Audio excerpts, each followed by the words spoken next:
po ito sa may Calatagan Beach Resort sa may Batangas. I hope you can hear me. Sorry, hindi ko nadala yung microphone again. And thanks po sa gift. Hello rin po. I'm sorry, mabasa yung hello po. May kwarto ba dyan?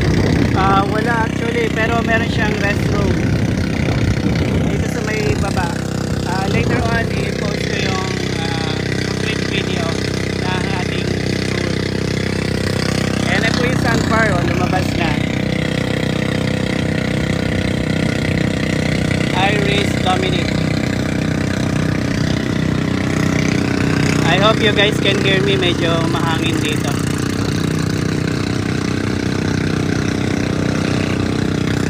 Thanks po sa gift.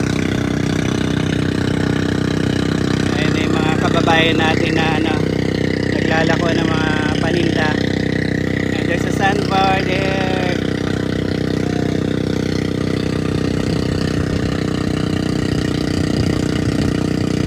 So medyo maambon na. Habol na lang sa summer vacation.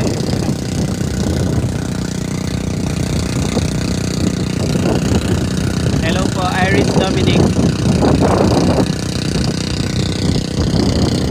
Thank you po sa views. Ayan po ang itsura ng barge. Itong sinasakyan natin. So may mga kasamahan ako nandun sa may ibaba. So yung nakikita nyo yan, hindi siya room, comfort room siya. Although I think that one is captain's deck. Ayun, medyo tumahimik na. So we're here na sa sandbar. Dadaong na tayo. Saan ito? Dito po sa may Calatagan Beach Resort sa may Batangas lang, malapit lang sa Metro Manila. And I guess ito yung place na tinatawag nilang Little Boracay. Siguro mga 5 minutes ang travel from the docking area.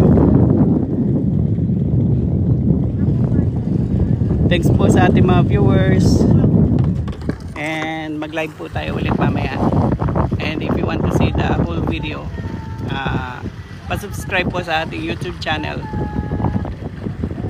Thanks po sa mga nanood, thanks sa nag-follow, and thanks sa nag-gift.